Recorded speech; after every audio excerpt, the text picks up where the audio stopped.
వారిలో తప్పు ఉంది అని మరి ఈ కాలంలో కోర్టులోకెళ్ళినా, పోలీస్ స్టేషన్‌కెళ్ళినా ఏం చేయాలి ముందుగా? సాక్ష్యములు చూపించాలి. రుజువులు చూపించాలి. గనక ఆ కాలంలోను కూడా మరి నిరపరాధి యొక్క అనగా తమ బంధువో, తమ స్నేహితుడో లేక తమ తమ వారి యొక్క ప్రాణమును ఎవరైనా గనక తీసినట్లయితే నిజానికి వారు కూడా సాక్ష్యం చూపించి నేరము నిరూపించాలి. కానీ మరి వీరి యొక్క మనస్సు కోపముతో, ద్వేషముతో, పగతో రగిలిపోతుంటుంది గనక మా వోళ్ళని ఇలా చేశారా? ఎలా చేశారా? అని మరి రగిలిపోతుంటే గనక ఏం చేస్తుంటారు? గనక ముందుగా దెబ్బతీయడమో, కొట్టడమో, చంపడమో జరుగుతుంది. గనక అట్టివి జరగకుండా ఉండాలి అని, జరిగిన నేరం అది అనుకోకుండా జరిగిందా? లేక కావాలని చేశారా? అని వీటి భేదము తప్పకుండా న్యాయాధిపతులు, యాజకులు మరి కనుక్కొని చెప్పి వారిని సమాధానపరచాలని, ఒకవేళ అనుకోకుండా జరిగినట్లయితే వారిని క్షమించి ఆశ్రయపురములోనే వారికి ఆశ్రయం ఇవ్వాలని, లేదు నిజముగా కావాలని పగబట్టి చేశాడు అని తేలినట్లయితే అప్పుడు మరి వారికి తప్పకుండా ఆశ్రయపురములోను ఉన్నా గాని, దాగినా గాని బయటికి తీసుకుని వచ్చి మరి వారికి శిక్ష విధింప చెయ్యాలని ఈ రీతిగా మరి దేవుడు ఇటు ఏర్పాటును చేశారు. గనుక న్యాయాధిపతి ముందు కనబడేంత వరకు కూడా తప్పక ఈ ఆశ్రయపురములో తప్పకుండా ఆశ్రయము తీసుకోవాలి. ఈ ఆశ్రయపురములో ఏం జరుగుతుంది అని చూసినప్పుడు ఈ 6 పురములు కూడా లేవీయులకు దేవుడు ఇచ్చిన పట్టణాలు. లేవీయులనే దేవుడు ఎందుకు ఏర్పాటు చేశారు మనం చూసినట్లయితే మరి రూబేనీయులకు కొంత స్వాస్థ్యం, కొంత ప్రాంతం, గాదీయులకు కొంత ప్రాంతం, యూదా గోత్రములకు కొంత ప్రాంతం, ఈ రీతిగా ప్రతి గోత్రములకు ఉన్నది. కానీ నేను చెప్పుకున్నాం లేవి గోత్రానికి ప్రత్యేకముగా ఒక ప్రాంతము అంటూ లేదు. గనక దేవుడు వారిని ఈ ప్రజలందరి మధ్యన కూడా డిస్ట్రిబ్యూట్ చేసేసారు. అందరి మధ్యన కూడా ఆయన వారిని మరి అక్కడక్కడక్కడక్కడ ఏర్పాటు చేశారు. ఎందుకంటే ప్రజలందరికీ కూడా విరించేలి వాక్యమును బోధించేవారై ఉండాలి. కనుక ఈ రీతిగా ఈ డిస్ట్రిబ్యూట్ చేయబడిన పట్టణాల్లో నుంచి అనగా యూదా గోత్రం అనుకోండి, వారికి ఎగ్జాంపుల్‌కి కొన్ని ఒక 20 పట్టణాలుంటే వాటిలో నుంచి ఒక 4 పట్టణాలను వీరికివ్వాలి. అలాగే రూబేను గోత్రంలో నుంచి మరికొన్ని పట్టణాలను వీరికివ్వాలి. అలాగ ఒక్కొక్క గోత్రంలో నుంచి కొన్ని పట్టణాలను వీరికిచ్చి అలాగన మొత్తం 48 పట్టణాలు దేవుడు లేవీయుల కొరకు ఏర్పాటు చేశారు. ఆ 48 పట్టణాలలో నుంచి 6 పట్టణాలను ఆశ్రయపురములుగా ఏర్పాటు చేశారు. ఎందుకనగా లేవీయుల పని ఏమిటనగా వచ్చిన నరహంతకుడు నిర్దోషైన దోషైన వారికి ఏం చేయాలి? దేవుని యొక్క వాక్యము, కట్టడలు, బోధలు ఇవన్నీ కూడా వారికి వినిపిస్తూ వారిని మరలా సరైన మార్గంలో నడిపించవలసిన బాధ్యత వారికి దేవుడు అప్పగించారు. గనుక ఈ రీతిగా మరి ఈ అనుకొనకుండా లేక పగపట్టక మరి ఈ నరహత్య మరి చేసిన వారికి దేవుడు మరి కాపాడే విధమును ఇక్కడ ఏర్పాటు చేసిన వారే ఉన్నారు. కనుక మరి నేటి మరి కాలంలో దేవుడు మరి మనకు ఇవ్వబడిన ఆశ్రయపురము ఏమిటి అనగా యేసుక్రీస్తు ప్రభువే. ఆయనే మనకు శ్రేష్టమైన ఆశ్రయపురము అయ్యున్నారు. 46వ కీర్తనలో మరి మొదటి వచనంలో మనం చూస్తాం, దేవుడు మనకు ఆశ్రయమును దుర్గమును అయ్యున్నాడు, ఆపత్కాలములో ఆయన మనకు నమ్ముకొనదగిన సహాయకుడు. అలాగే చూడండి సామెతలు గ్రంథములో 18వ అధ్యాయం 10వ వచనం. సామెత గ్రంథం 18వ అధ్యాయం 10వ వచనం. యెహోవా నామము బలమైన దుర్గము, నీతిమంతుడు అందులోనికి పరిగెత్తి సురక్షితముగా ఉండును. చూసారా? నీతిమంతుడు అందులోనికి పరిగెత్తి సురక్షితముగా ఉండును. మరి పాపి సంగతి ఏంటి? నీతిమంతునికైతే పరిగెడతారా? ఆశ్రయం ఉంటుందా? మరి పాపి సంగతి ఏంటి? పాపి ఏం చెయ్యాలి? కనుక పాత నిబంధనలో ఉన్న ఆశ్రయపురమునకు క్రొత్త నిబంధనలో ఉన్న యేసుక్రీస్తు ప్రభువు అను మన ఆశ్రయపురము, ఆశ్రయదుర్గమునకు మధ్యన కొంచెం వ్యత్యాసం మనం చూస్తూ ఉన్నాం. ఏమిటి అనగా చూడండి, లూకా సువార్తలో 7వ అధ్యాయములో 36వ వచనము నుంచి మనం చూచినప్పుడు లూకాసు సువార్తలో 7వ అధ్యాయంలో 36 వచనం నుంచి 50 వచనం వరకు పరిసయ్యులలో ఒకడు తనతో కూడా భోజనము చేయవలెనని యేసుక్రీస్తు ప్రభువును అడిగిన వారై ఉన్నారు. ఆయన ఆ పరిసయ్యుని ఇంటికి వెళ్ళి భోజన పంక్తిని కూర్చుండగా ఆ ఊరిలో ఉన్న పాపాత్మురాలైన యొక్క స్త్రీ యేసు పరిసయ్యుని ఇంట భోజనమునకు కూర్చున్నాడని తెలుసుకొని ఒక బుడ్డిలో అత్తరు తీసుకుని వచ్చి వెనుక తట్టు ఆయన పాదములో నిలబడి ఏడ్చుచు కన్నీళ్లతో ఆయన పాదములను తడిపి తన తల వెంట్రుకలతో తుడిచి ఆయన పాదములను ముద్దు పెట్టుకొనెను.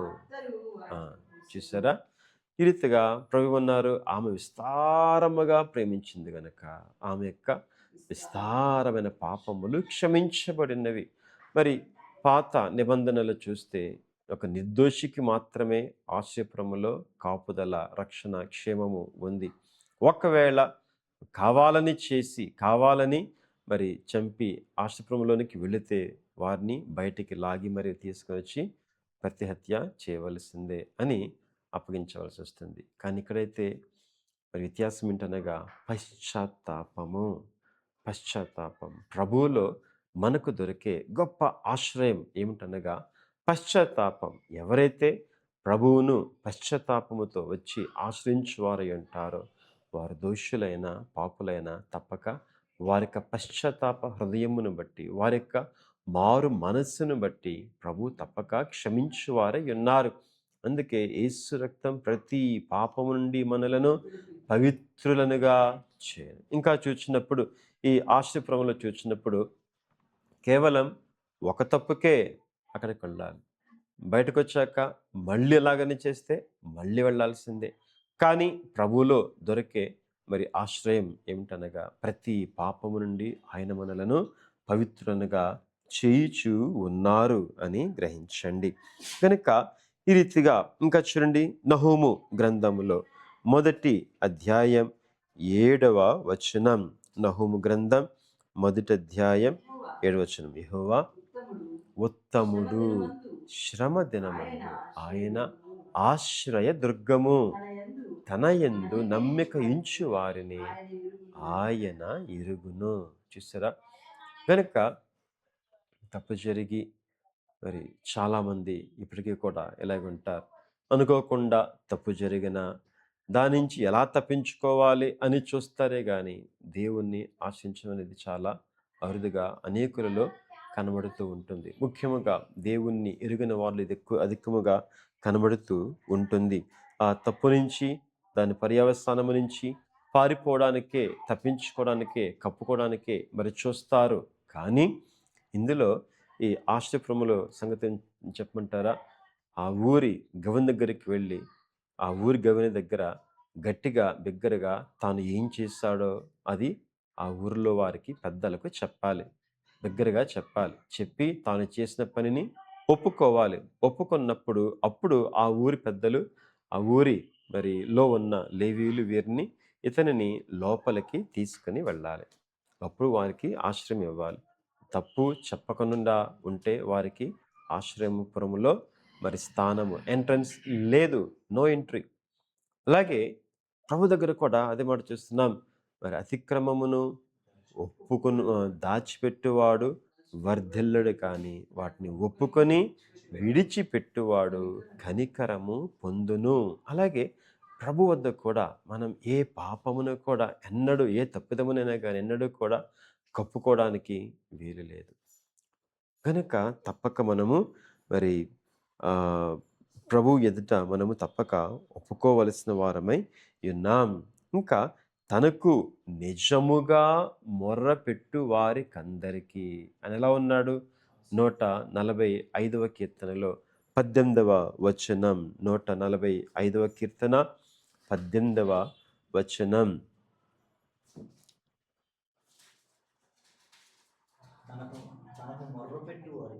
తనకు మొరపెట్టు వారికి అందరికీ అందరికీ తనకు తనకు నిజముగా నిజముగా మొరపెట్టు వారందరికీ యెహోవా సమీపముగా ఉన్నాడు. సమీపముగా ఉన్నాడు. చూసారా, కేవలం ప్రార్థన సమయంలో మాత్రమే కాదు ఆపద కాలములో, నీవు తప్పు చేసిన కాలములో అయినా కానీ, అనుకోనకుండా తప్పు చేసినా కానీ, నిజముగా ఆయనకు నీవు మొరపెడితే తప్పక ఆయన నీకు సహాయము చేయువారై ఉన్నారు అని గ్రహిస్తున్నాం. ఇంకా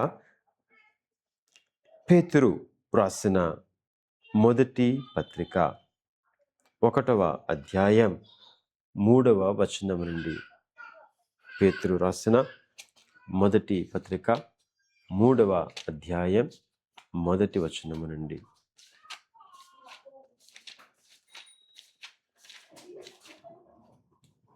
అటువలే ఆ, స్త్రీలారా కాదు, మన ప్రభువకు యేసుక్రీస్తు తండ్రి అయిన దేవుడు స్తుతింపబడును గాక. చూడండి 5వ వచనములో చివరిలో చూడండి, ఆ స్వాస్థ్యము పరలోకమందు భద్రపరచబడి ఉన్నది. వీరికైతే ఆశ్రయపురము అనే స్వాస్థ్యం ఇశ్రాయేలీయులకు తాత్కాలికమైన మరి తలదాచుకునే స్థలము మాత్రమే. ఆ ఆశ్రయపురములో ఆ దినముల్లో ప్రధాన యాజకుడు చనిపోయేంత వరకు మాత్రమే అక్కడ ఉండి తర్వాత మళ్ళా బయటకు వచ్చేయాలి. కానీ దేవుడు మనకు ఇచ్చిన ఆశ్రయపురము, మరి యేసుక్రీస్తు ప్రభులో మనకిచ్చిన నిత్య స్వాస్థ్యం ఎక్కడుంది? పరలోకములో మన కొరకు భద్రపరచబడి ఉన్నది. గనుక మనము తప్పక ప్రభువును తప్పక మనము ఆశ్రయించువారమై ఉండాలి. ఇంకా గలతీ పత్రిక 6వ అధ్యాయం 7వ వచనం. మోసపోకుడి, ఉమ్. దేవుడు వెక్కిరింపబడడు. దేవుడు మనుష్యుడు ఏమి విత్తునో ఆ పంటనే కోయును. చూడండి, ఒకవేళ ఎవరైనా కావాలని గనక తప్పు చేస్తే అప్పుడు ఏం చేయాలి? అప్పుడు అది ఇక్కడ చెప్తున్నారు. కావాలని, అయ్యో అనుకోకుండా తగిలింది, అనుకోకుండా చేశాను, అనుకోకుండా పడింది, అనుకోకుండా అని మరి ఎవరు కూడా చూడడం లేదు కదా అనుకుంటారేమో. కానీ ప్రభు చెప్తున్నారు కదా, మనుష్యుడు ఏమి విత్తునో ఆ పంటనే కోయును.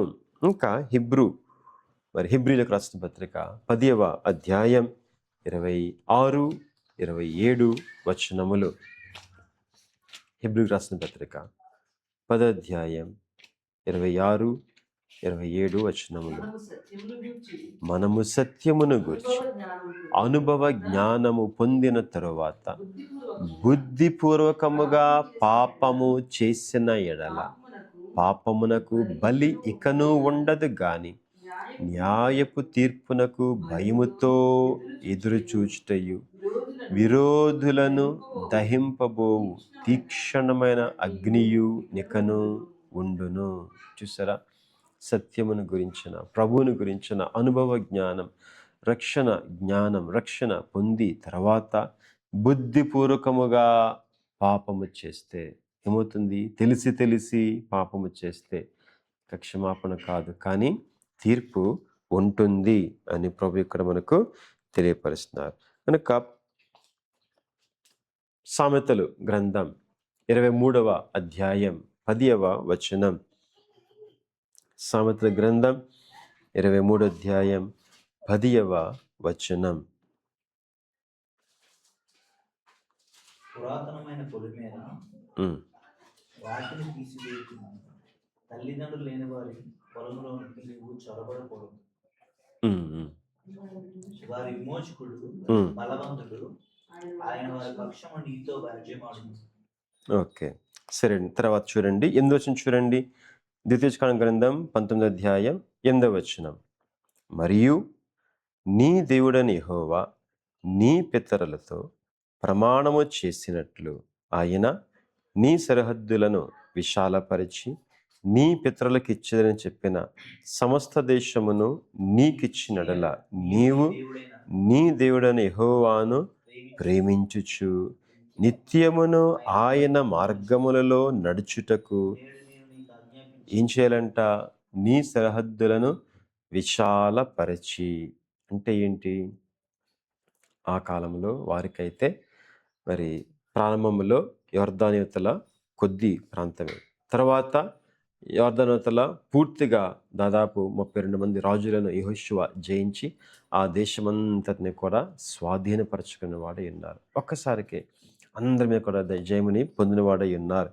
ఈ రీతిగా వారి సరిహద్దులను విశాలపరిచిన తర్వాత ఏం చేయాలంట? ఇంత చేసిన నీ దేవునికి నువ్వు ఎలా ఉండాలి?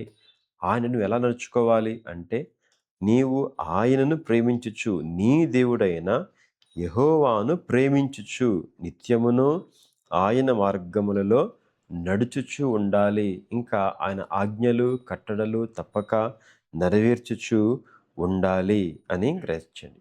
గనుక గమనించండి, మరి ఏదైనా దేని కొరకైతే ఎక్కువగా ఎదురు చూస్తుంటామో అది దేవుడు మనకు ఇచ్చిన తర్వాత ఏం చేస్తారు? చాలామంది దేవుణ్ణి కూడా ప్రక్కన పెట్టి ఎలా ఉన్నామో, ఇప్పుడు దేవుడు ఎలా ఉంచారో అనే స్థితిని కూడా ప్రక్కన పెట్టి దేవుణ్ణి కూడా ప్రేమించడం తగ్గించి వాటిలో పడిపోతూ ఉంటారు. కనుక దీని గురించి దేవుడు ముందుగానే తెలియపరుస్తున్నారు.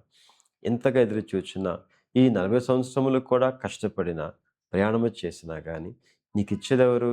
నీ దేవుడే. నీవు కాదు సుమా, నీ సామర్థ్యము కాదు, నీ బలము కాదు, కానీ దేవుడే నీకు ఇచ్చారు. కాబట్టి నువ్వు ఎవరిని ప్రేమించాలి? పొందిన స్వాస్థ్యమును కాదు, దానికంటే ఎక్కువగా ఎవరిని ప్రేమించాలి? ఇచ్చిన నీ దేవుని ప్రేమించాలి. ఇంకేం చేయాలి? నిత్యము కూడా ఆయన మార్గములో నడుచుకోవాలి. నీకు ఇష్టం వచ్చినట్టుగా కాదు, కానీ ఆయన మార్గములో నీవు తప్పకుండా నిత్యమును నడుచుకోవాలి. దేవుణ్ణి ప్రేమిస్తే ఏమవుతుంది? దేవుణ్ణి ప్రేమిస్తే ఏమవుతుంది? ఎఫెసీ పత్రిక 6వ అధ్యాయం 24వ వచనం. ఎఫెసీ పత్రిక 6వ అధ్యాయం 24వ వచనం. మన ప్రభువైన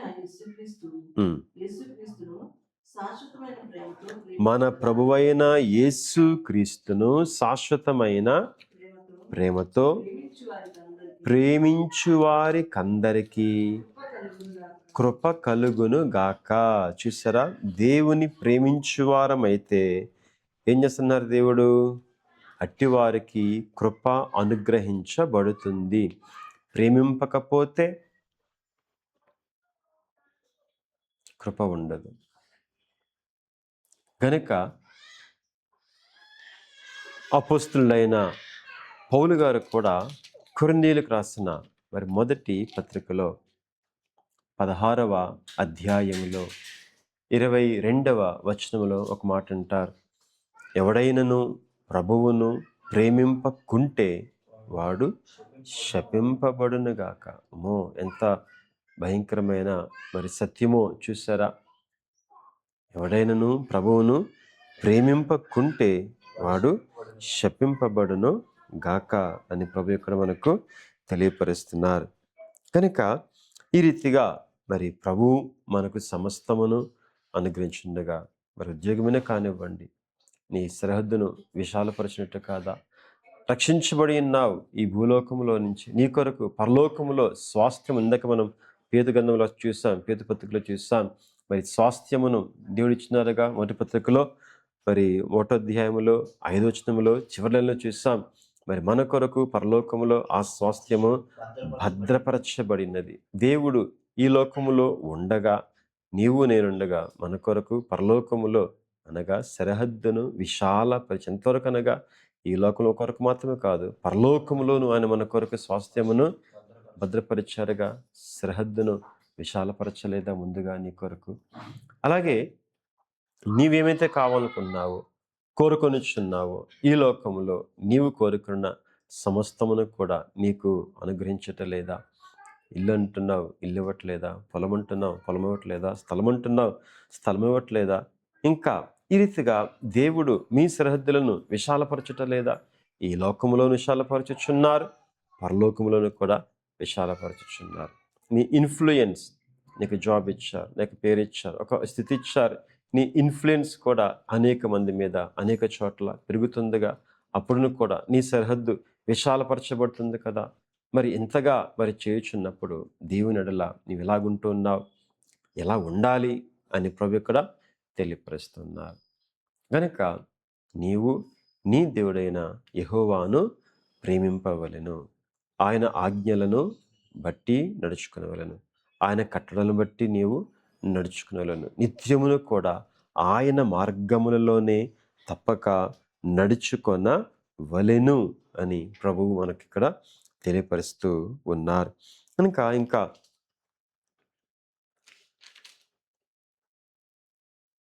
తర్వాతగా చూద్దాము 14వ వచనం. 14వ వచనం, ద్వితీయోపదేశకాండ గ్రంథం 19వ అధ్యాయం 14వ వచనం. నీవు స్వాధీనపరచుకొనున్నట్లు నీ దేవుడైన యెహోవా నీకిచ్చుచున్న దేశములో నీకు కలుగు నీ స్వాస్థ్యములో పూర్వీకులు నియమించిన నీ పొరుగువాని సరిహద్దు రాతిని నీవు తీసివేయకూడదు. నీ పొరుగువాని సరిహద్దు రాతిని నీవు తీసివేయకూడదు. 27వ అధ్యాయములో 17వ వచనం చదవండి. 27వ అధ్యాయం 17వ వచనం. తన పొరుగువాని సరిహద్దు రాయిని తీసివేయువాడు శాపగ్రస్తుడని చెప్పగా, పొరుగువాని సరిహద్దు రాయిని తీసివేయవాడు, మరి మార్చివేయవాడు శాపగ్రస్తులే అని మనం ఇక్కడ చూస్తున్నాం. కనుక 22వ అధ్యాయం సామెత గ్రంథం 23వ అధ్యాయం 10వ వచనం. సామెత గ్రంథం 23వ అధ్యాయం 10వ వచనం. తిరస్కార బుద్ధి గలవాని తోలివేసిన కలహము 23:10. పురాతనమైన పులిమేర రాతిని తీసివేయకుము, తల్లిదండ్రులు లేని వారి పొలములోనికి నీవు చొరబడకూడదు. చూసారా, దేవుడు స్పష్టముగా ఇతరుల యొక్క హక్కులను నీవు గౌరవించు, అవి వాటిని నీవు కూడా పాటించు. అంతేకాకుండా మరి లోభివై ఉండవద్దు, అంతా కూడా నాకే కావాలి అని ఎంత మాత్రమో కూడా నీవు ఎంచవద్దు. మరి హద్దులను మార్చవద్దు. ఇంకా నీ సహోదరులను మోసము చేయవద్దు. అలాగే నీ ప్రయోజనము మాత్రమే చూడవద్దు అని ప్రభువారు తెలియపరుస్తూ ఉన్నారు. మరి చాలా చోట్ల చాలా కుటుంబాల్లో మరి ఇలాంటివన్నీ కూడా జరుగుతూ ఉంటాయి. గనక మనము బహు జాగ్రత్తగా అట్టివాటలో దేనిలోనికి కూడా చొరబడకుండా బహు జాగ్రత్తగా ఉండాలి. కనుక చూడండి, గమనించండి, ఈ రోజున పొరుగువానిది సహోదరుని కావచ్చు, బయటవాది కావచ్చు, ఒక స్థలముది కావచ్చు, ఒక పొలంలో కావచ్చు, మరి ఇంకేమైనా కావచ్చు, ఒక్క అంగుళం కొరకు ఆశపడినట్లయితే కొన్ని సంవత్సరాల తర్వాత అదే పూర్తిగా కోల్పోతే అప్పుడు ఏం చేయగలరు? రేపేమి జరుగుతుందో తెలియదుగా. కనుక బహు జాగ్రత్తగా ప్రతి ఒక్కరు కూడా మనము ఉండవలసిన వారమై ఉన్నాం. గనుక యెషయా గ్రంథములో 5వ అధ్యాయం 8వ వచనం. యెషయా గ్రంథం 5వ అధ్యాయం 8వ వచనం. స్థలము మిగులకుండా మీరు మాత్రమే దేశములో నివసించున్నట్లు ఇంటికి ఇల్లు కలుపుకొని పొలమునకు పొలము చేర్చుకొను మీకు శ్రమ. ఎవరు చెప్తున్నారు? ప్రభువే స్వామి ఇక్కడ మనకు తెలియపరుస్తున్నారు. గనక మీరే ఉండాలి, మీకెంత ఉండాలి అన్నట్టు ఒకళ్ళు ఎవరన్నా చేస్తున్నారేమో, జాగ్రత్తగా తప్పక నడుచుకొనవలసిన వారమై ఉన్నాం. ఇంకా చూడండి, కొరింథీయులకు రాసిన మొదటి పత్రిక 6వ అధ్యాయం 7-8 వచనములు. కొరింథీయులకు రాసిన మొదటి పత్రిక 6వ అధ్యాయం 7-8 వచనములు. ఒకని మీద ఒకడు వ్యాజ్యమాడుట మీలో ఇప్పటికే కేవలం లోపం. గమనించండి, బయట వారు ఒకరి మీద ఒకరు కొట్టుకున్నట్లు, వ్యాజ్యమాడినట్లు, ఒకవేళ సహోదరులలో అంటే విశ్వాసులలో, ఒకవేళ బంధువులు కావచ్చు, రక్తసంబంధులు కావచ్చు, తోటివారు కావచ్చు, ఎవరైనా మరి కొట్టుకుంటున్నట్లయితే, వ్యాజ్యమాడుతున్నట్లయితే అదేం చెప్పండి? ఇప్పటికే అది లోపము అని స్పష్టముగా ప్రభు చెప్తున్నారు. ఎవరిలో లోపం అది? వ్యాజ్యమాడుతున్న వారిలో ఉన్న లోపం. తర్వాత చదవండి. అంతకంటే అన్యాయము సహించుట చదవండి మేలు కాదా? దానికంటే మీ సొత్తులను అపహరింపబడనిచ్చుట మేలు కాదా? చూసారా?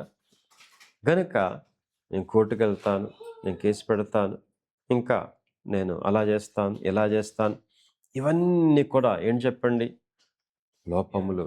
దానికంటే ప్రభువు చెప్తున్నారు, దానికంటే అన్యాయంగా నీవేమైనా హింసించబడుతున్నావా? వాటిని సహించుకో, నీకు ఇంకా అదే మేలు. ఇంకా మేలేనంటే నీ సొత్తు అపహరించినా కానీ అది నీకు ఇంకా మేలే.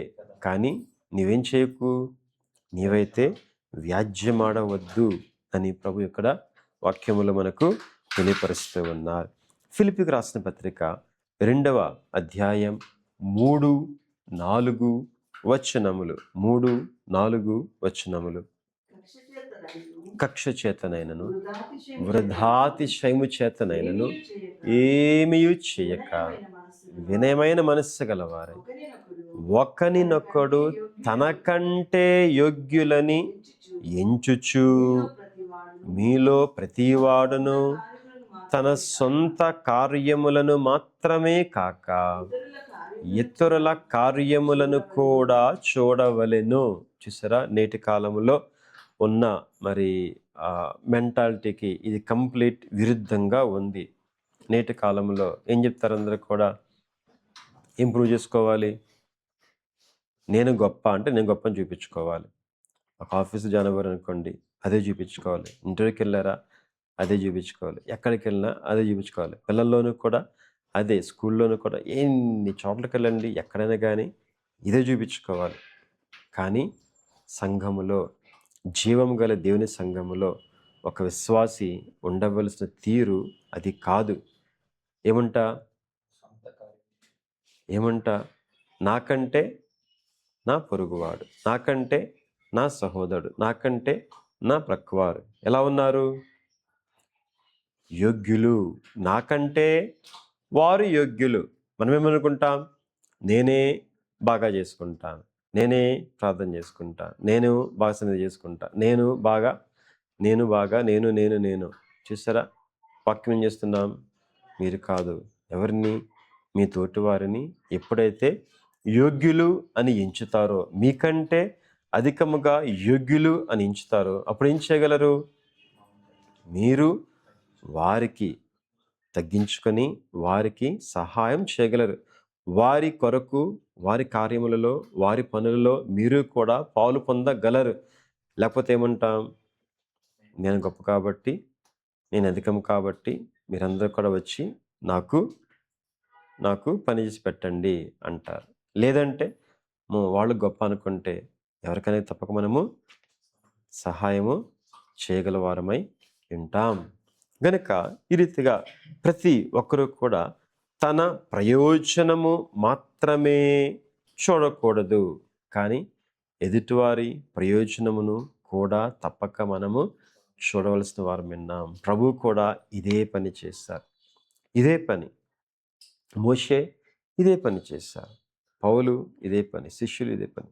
కనుక ఏమిటనగా తమ మేలు, తమ సుఖము, తమ క్షేమము అని కోరుకుంటే మరి రాజ్య సువార్త మరి ఎవరు పట్టిస్తారు? ప్రభు కొరకు ఎవరు నిలబడకపోతే, అందరూ తమ క్షేమం కొరకే చూసుకుంటే మరి ఎవరు అనేకులకు వాక్యమును పఠించగల వారై ఉంటారు? ప్రభు కూడా నేను బాగానున్నాను అని పరలోకములో కూర్చుంటే ఎవరు రక్షించగలరు? గనుక ఈ రీతిగా మనమును కూడా తమ సొంత ప్రయోజనం మాత్రమే కాదు, కానీ ఎదుటివారి ప్రయోజనము కూడా తప్పక మనం చూడవలసిన వారమై ఉన్నాం. మరో సంగతి చూద్దాం.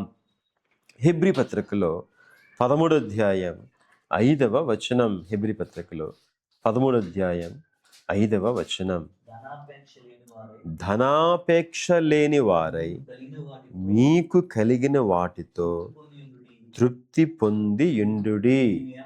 నిన్ను ఏమాత్రమును విడువను, నిన్ను ఎన్నడను ఎడబాయను అని ఆయనే చెప్పెను కదా. చూసారా, గనక ధనాపేక్ష ఏంటిది? సమస్తమైన కీడులకు మూలం. ఈ ధనాపేక్ష ఏమవుతుంది? ఒకరిది ఆశించుట, ఎదుటివారిది ఆశించుట, లేక స్వప్రయోజనమును కోరుట, లేక నాకేంటి అన్నట్టు ఎవరిని కూడా పట్టించుకొనకుండా ఉండుట. వీటన్నిటికీ కూడా మూల కారణం ఏంటి? ధనాపేక్ష. ధనాపేక్ష నా కొరకు ఉండాలి, నా పిల్లల కొరకు ఉండాలి, పిల్లల కొరకు ఉండాలి, వారి పిల్లల కొరకు ఉండాలి. ఇంకా దీనికి అంతు అనేది ఉండదు.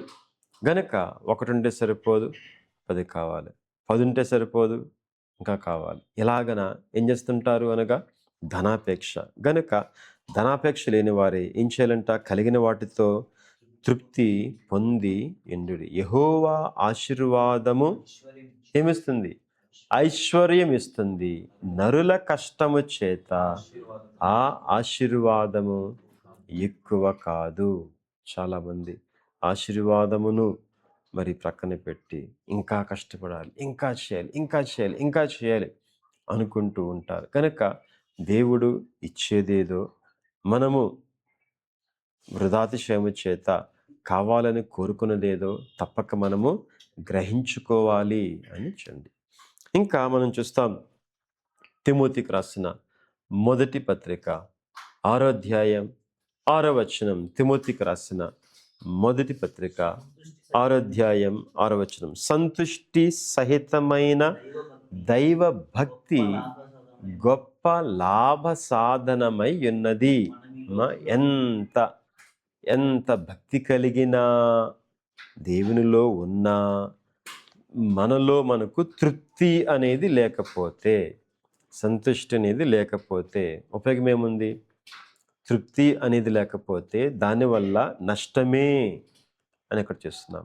అదే దైవభక్తి కలిగిన నీవు కలిగిన వాటిని బట్టి తృప్తి కలిగినట్లయితే అది నీకు గొప్ప లాభ సాధనము అని గ్రహించండి.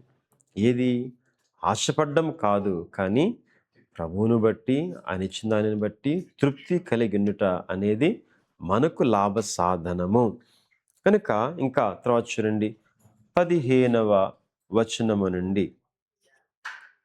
ఒకడు చేయు సమస్త పాపములలో, ద్వితీయోపదేశకాండ గ్రంథం 19వ అధ్యాయం 15, 16 వచనములు. ఒకడు చేయు సమస్త పాపములలో ఏ అపరాధమును గూర్చియే గాని, ఏ పాపమును గూర్చియే గాని ఒక సాక్షి యొక్క సాక్ష్యమును అంగీకరింపకూడదు. 2 సాక్షుల మాట మీదనైనను 3 సాక్షుల మాట మీదనైనను ప్రతి సంగతి స్థిరపరచబడును. తర్వాత అబద్ధ సాక్ష్యం గురించి 16వ వచనం. అన్యాయపు సాక్ష్యము ఒకని మీద చెప్పుటకు ఒకడు నిలువబడి నేరము మోపుటకై అబద్ధమాడిన ఎడల. 18వ వచనం. అబద్ధ సాక్ష్యము తన చెప్పిన సంగతి వెల్లడి అయితే, అది రుజువైతే ఏం చేయాలంట? వాడు తన సహోదరునికి చేయ తలంచినట్లే వానికి చేయవలెను. అట్లు మీ మధ్య నుండి ఆ చెడుతనమును పరిహరించుదురు. దేవుడు సత్యవంతుడు కాబట్టి ఆయన పిల్లలమైన మన ఎదుట, మన యొద్ద, మన నోట, మన హృదయములో ఏముండాలి? సత్యమే తప్ప అసత్యం, అబద్ధం ఎంత మాత్రమున కూడా ఉండకూడదు. తప్పుడు సాక్ష్యం చెప్పేవాళ్ళు ఎవరు? తప్పుడు సాక్ష్యం చెప్పేవాళ్ళు ఎవరు? ప్రకటన గ్రంథం 12వ అధ్యాయం 10వ వచనం. ప్రకటన గ్రంథం 12:10. మరియు ఒక గొప్ప స్వరము పరలోకమందు ఎలాగు చెప్పుట వింటిని, రాత్రింబగళ్ళు మన దేవుని ఎదుట మన సహోదరుల మీద నేరము మోపువాడైన అపవాది. చూసారా, రాత్రింబగళ్ళు మన సహోదరుల మీద మన దేవుని ఎదుట నేరము మోపువాడు ఎవరు? అక్కడ వాడు చెప్తూ ఉన్నాడు, ఇక్కడ ఎవరు చెప్తారు? ఇక్కడ ఎవరు చెప్తారు? మనుషులు చెప్తారు. సాతాను చేత ప్రేరేపించబడిన వారే ఎదుటి వారి మీద నింద వేసిన, తప్పుడు మాట చెప్పిన, గాసిప్ చెప్పుకున్న, సగం నిజం సగం అబద్ధం చెప్పిన, సగం నిజం చెప్పి మిగిలింది స్వంత ఊహ కల్పించి చెప్పిన ఏమవుతుంది? అది ఏమవుతుంది? అబద్ధ సాక్ష్యం అవుతుంది. నేటి కాలంలో చెప్పక్కర్లేదు, ఏం చేయవచ్చు? వాట్సాప్లోనో చాటింగ్లోనో చక్కగా చెప్పచ్చు, లేకపోతే స్టేటస్లో కూడా పెట్టుకోవచ్చు. అవునా? నేటి కాలంలో ఇది ఇంకా అనేకమైన ఇతర రూపాలకు కూడా విస్తరించింది. కనుక ఒక మాట గమనించండి, మీ అందరి ఇళ్లలో కూడా పిల్లోస్ ఉన్నాయి కదా, తలదిండు ఉన్నది కదా. ఒక్కసారి ఆ దిండును మీ ఇంటిపైకి ఎక్కండి, ఆ దిండును జాగ్రత్తగా చింపి అందులో ఉన్న దుదంతటిని కూడా ఎగరివేయండి. ఎగరేసారా? తర్వాత ఎగిరిపోయిన దానంతటిని కూడా మరలా దుదంతటిని కూడా తీసుకొచ్చి ఆ పిల్లులోకి మరలా నింపి వాడుకోవడానికి అర్హమైన దానిగా తయారు చేయండి. కుదురుతుందా? కుదురుతుందా? కుదరదుగా. ఇది అంతే. ఒక గాసిప్ చెప్పుకున్నా, ఒక అబద్ధము చెప్పిన, సగం నిజం సగం అబద్ధం చెప్పిన, లేక ఎదుటివారి మీద నింద మోపిన, మీకు తెలుసో తెలియకో కాని మాటలు పలికిన, అదేమవుతుంది? మరలా ఎన్నడూ కూడా సరి చేసుకొనలేని భయంకరమైన దోషము అవుతుంది. గనుక తప్పక మనము ఎలా ఉండాలి? ఎలా ఉండాలి?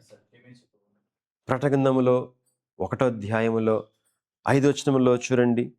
ప్రకటన గ్రంథం నమ్మకమైన సాక్షి. చూసారా, ప్రభు ఎవరు? నమ్మకమైన సాక్షి. ఆయన ఎదుట ఆయన యొద్ద అసత్యము ఎంత మాత్రమున కూడా లేదు. యోహాను సువార్తలో 8వ అధ్యాయములో 44వ వచనం. అందరూ తీయాలి, ప్రతి ఒక్కరు తీయాలి. మీరు మీ తండ్రి యగు అపవాది సంబంధులు మీ తండ్రి దురాశలు నెరవేర్చగోరుచున్నారు. ఆది నుండి వాడు నరహంతకుడై ఉండి సత్యమందు నిలిచినవాడు కాడు, వాని యందు సత్యమే లేదు. వాడు అబద్ధమాడునప్పుడు తన స్వభావం అనుసరించియే మాటలాడును. వాడు అబద్ధికుడును అబద్ధమునకు జనకుడునై ఉన్నాడు. 45. నేను సత్యమునే చెప్పుచున్నాను గనుక మీరు నన్ను నమ్మరు. చూసారా, నిజము చెప్పునప్పుడు నమ్మకపోవడం ఎంత పాపమో, అబద్ధమును నమ్మడము కూడా అంతే పాపం. అబద్ధము చెప్పడం అంతే పాపం, నిజం చెప్పకపోవడము కూడా అంతే పాపం. చూసారా, గనుక అబద్ధమాడినప్పుడు తన స్వభావమును అనుసరించియే మాట్లాడును. కనుక చాలామందికి గబుక్కున చిన్న చిన్న దానికి కూడా ఏమొస్తుంది? అబద్ధం వస్తూ ఉంటుంది. ప్రతి దానికి అబద్ధం వస్తుంది. కనుక ఆ నైజం, ఆ యొక్క మరి స్వభావం ఎవరిది? ఎవరిని ప్రభు చెప్తున్నారు ఇక్కడ? సాతానుది. అబద్ధమునకు జనకుడు ఎవరంటే? అబద్ధమునకు తండ్రి ఎవరంటే? అబద్ధమును పుట్టించిన వాడు ఎవరంటే? సాతాను. గనుక అబద్ధము మాట కానీ అబద్ధపు క్రియ కానీ ఒకవేళ కనబడినట్లయితే ఎవరు పనిచేస్తున్నారు? ఎవరు పనిచేస్తున్నారు? సాతానే పని చేస్తున్నాడు. గనుక ఇక్కడ మనం చూస్తాం కదా, ఒకవేళ ఎవరైనా ఈ రీతిగా అబద్ధము, అబద్ధ సాక్ష్యము, గాసిప్పు, నిందో, సగము నిజము సగం అబద్ధము ఇలాంటివి గనక మీరు చెప్పినట్లయితే ఏమవుతుందంట, ఈ యొక్క మాటలు చెప్పి ఎవరి మీదనైతే మీరు చెబుతున్నారో వారికి ఎలా అవ్వాలి అలా అవ్వాలి అని కోరుకుంటున్నారో ఆ ప్రకారంగానే మీకు కూడా అవ్వాలి అని ఇక్కడ వాక్యంలో చూస్తున్నాం. చూసారా, అది ఈ 18వ వచనంలో మనం ఇక్కడ చూస్తున్నాం. తన సహోదరునికి వాడి చేతలించినట్లే వానికి చేయవలను, అట్లు మీ మధ్య నుండి ఆ చెడుతనమును పరిహరించుదురు. ఎంతో ఘోరం, ఎంతో భయంకరం. గనుక మరి ఎంత భయంకరమైన స్థితి ఇక్కడ ఇప్పుడు మనము చూస్తున్నాం. మరి వాట్సాప్లో కూడా చాలామందికి తెలియక వచ్చిన ప్రతి దాన్ని కూడా ఫార్వర్డ్ చేస్తూ ఉంటారు. వాట్సాప్లో వచ్చి దాదాపు 99% ప్రతి ఒక్కటి కూడా ఫేక్ న్యూస్ అనేది ఉంటుంది, ఫేక్గా ఉంటుంది. ఏం చేస్తుంటారు, అమ్మో వాళ్ళు పంపించారు, అమ్మో ఇలా పంపించారు అని దాన్ని మరలా ఫార్వర్డ్ చేయడం, మరలా వాటిని మరి వైరల్ చేయడం, స్టేటస్లో పెట్టడం, ఇలాంటివన్నీ కూడా చేస్తుంటారు. ఈవెన్ చెప్పడం కూడా తెలియకుండానే అబద్ధములు పడుతూ ఉన్నాం. అబద్ధపు ఆరోపణలు ఇంకా చాలామందికి తెలియకుండా చాడీలు ఎక్కువ చెప్తూ ఉంటారు. చాడీ చెప్పేవారి దగ్గర ఏముండదంట, చాడీ చెప్పేవారి దగ్గర భక్తి ఉండదు, చాడీలు వినేవారి దగ్గర శక్తి ఉండదు. వాళ్ళు అలా అన్నారమ్మా, అవునా అలా అన్నారా, నీ గురించి టాపిక్ నా గురించి మాట్లాడారా, ఏమన్నారు, అయిపోయింది. చాలా సులువు చెప్పడం సులువు, నమ్మడం కూడా చాలా సులువు.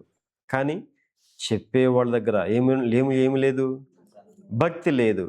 వినే వారి దగ్గర ఏం పోతుంది, ఆ భక్తి ద్వారా సంపాదించిన ఆ కొద్దిపాటి శక్తి కూడా పోగొట్టుకునే వారై వింటారు, బలహీనులైపోతారు. చాడీలు వింటే బలహీనులైపోతారు, చాడీలు చెప్తే భక్తిహీనులైపోతారు.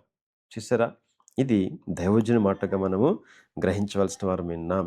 అందుకే మరి సోషల్ మీడియాలో, వాట్సాప్లో, వీటిలో వచ్చే ఫేక్ న్యూస్లు కూడా మనము నమ్మడానికి వీలు లేదు, వాటిని మరలా తిరిగి వైరల్ చేయడానికి కూడా వీలు లేదు. కనుక ప్రభువు ఎవరనగా నమ్మకమైన సాక్షి. ఇంకా చూస్తున్నాం, ఎవరి గురించైనా జాగ్రత్తగా వినండి సుమా, ఎవరి గురించైనా మాట్లాడేటప్పుడు, చెప్పేటప్పుడు ఒక 3 ప్రశ్నలు తప్పకుండా ప్రశ్నించుకోవాలి. 3 ప్రశ్నలు. మొదటిది, వింటారా, చెప్తారా, చెప్తానంటే నేను చెప్తాను, అలా చేస్తానంటే నేను చెప్తాను, లేకపోతే వేస్టే. అయితే వినండి, మొదటిది, ఇది నిజమా అని మిమ్ముని మీరే ప్రశ్నించుకోవాలి. రెండవది, నిజమే అయితే రెండవది, ఇది చెప్పడం అవసరమా అని రెండో ప్రశ్న, చెప్పడం అవసరమా. మూడో ప్రశ్న, అవసరమే అయితే అప్పుడు నేను ప్రేమతో చెప్తున్నానా, అసూయతో చెప్తున్నానా, ప్రేమతో చెప్తున్నానా, ద్వేషంతో చెప్తున్నానా, ప్రేమతో చెప్తున్నానా, కోపంతో చెప్తున్నానా, ప్రేమతో చెప్తున్నానా, పగతో చెప్తున్నానా, ప్రేమతో చెప్తున్నానా, కావాలని చెప్తున్నానా. తప్పక ప్రశ్నించుకోవాలి. ఈ 3కి కూడా, ఈ 3 ప్రశ్నలకు కూడా ఎస్ అని మీకు ఖచ్చితంగా జవాబు వస్తే అప్పుడు చెప్పండి, నిర్భయంగా చెప్పండి. మొదటిది, ఇది నిజమా.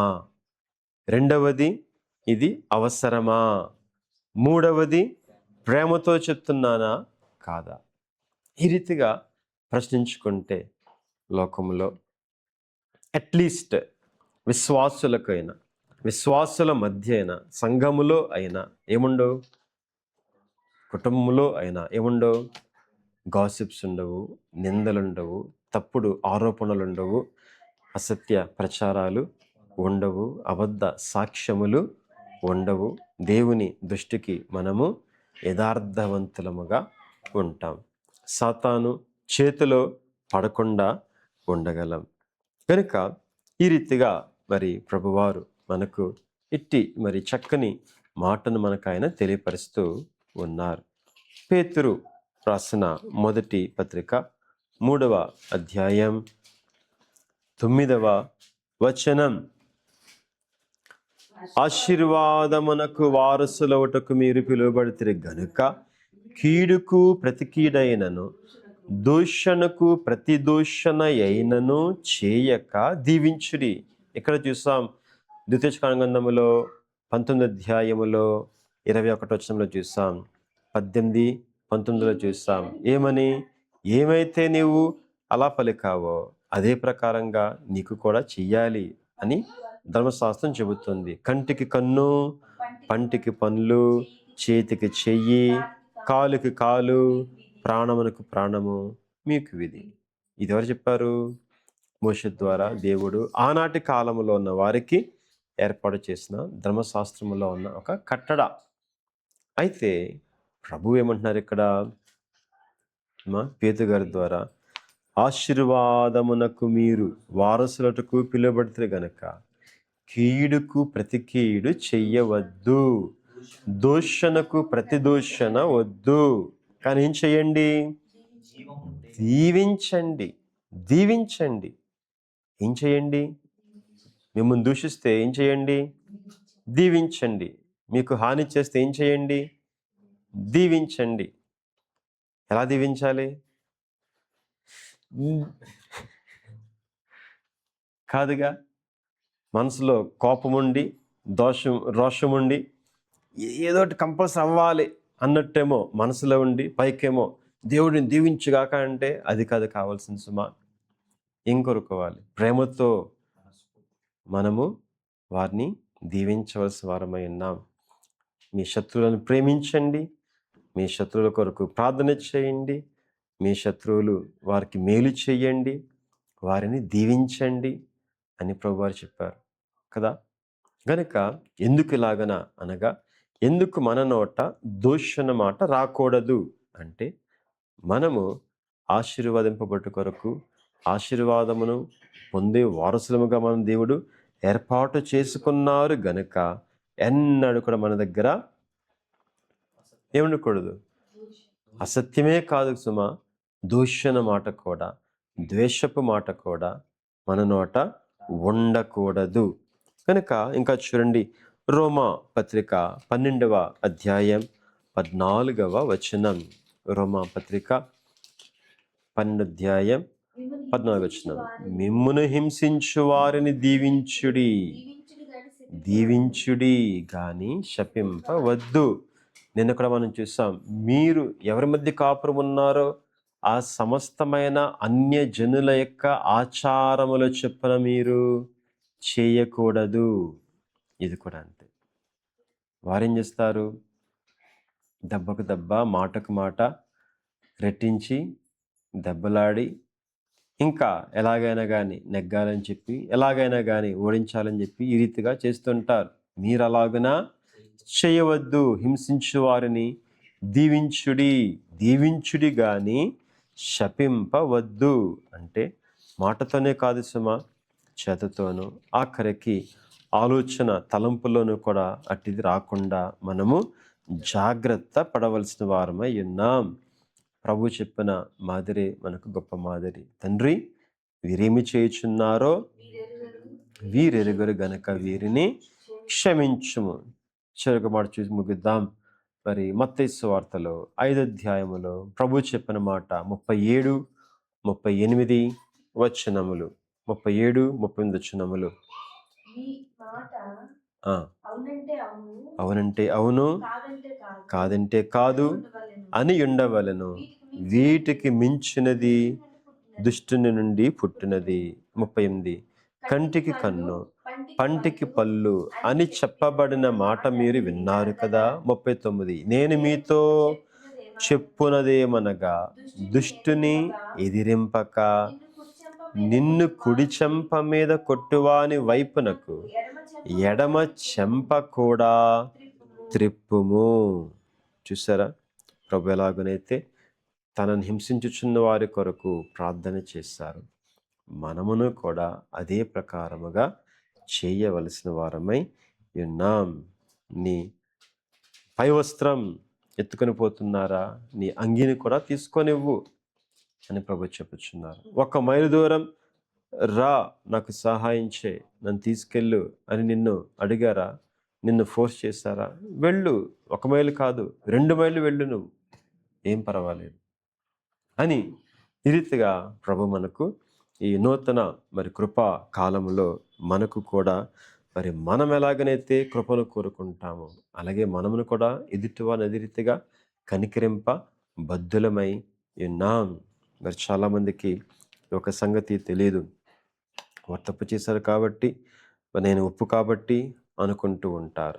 మీరు ఎలాగైతే మీ తప్పులు దేవుని ఎదుట ఒప్పుకొని క్షమించమని అడుగుతారో, క్షమాపణ పొందుకుంటారో, మీ ఎడల తప్పు చేసిన వారు కూడా ఒకవేళ మీతో మాటలాడలేకపోవచ్చు సుమా, మొహమాటము కానీ ఏమైనా కానివ్వండి, మీకు ముఖం చూపించలేకపోవచ్చు, మీతో మాట్లాడలేకపోవచ్చు, కానీ వారు కూడా దేవుని దగ్గర వేడుకుంటారుగా,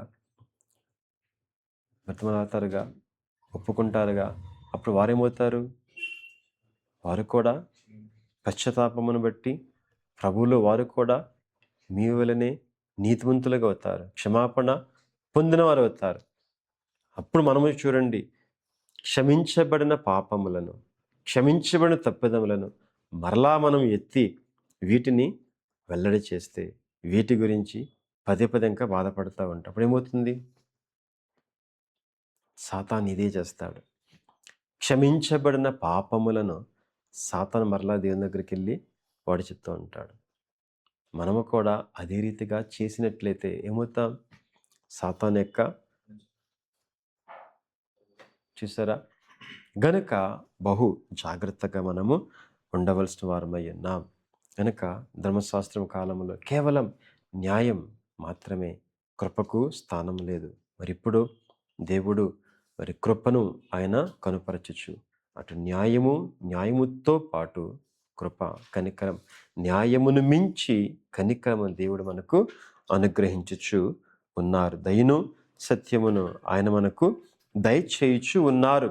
గనుక మీరు మాత్రమే కాదు సుమా, ఒప్పుకున్నవారు ఎదుటివారు కూడా ఒప్పుకుంటారు. ఎప్పుడైతే ఈ సంగతిని మనము గ్రహించువారమై ఉంటామో, ఎదుటివారి మీద మనకు కోపం, ద్వేషం లేక ఇటువేవి కూడా ఉండదు. కానీ ప్రేమను కలిగిన వారమై, క్షమించగలవారమై ఉంటాం. వారు చెప్పినా చెప్పకపోయినా మీ అంతటి మీరే క్షమించగలవారై ఉంటారు. కనుక ఈ కొద్ది మాటలు ప్రభువు మన హృదయంలో భద్రపరిచి మన జీవితంలో ఫలింపచేయును గాక. ఆమేన్. కళ్ళు మూసుకుందాం.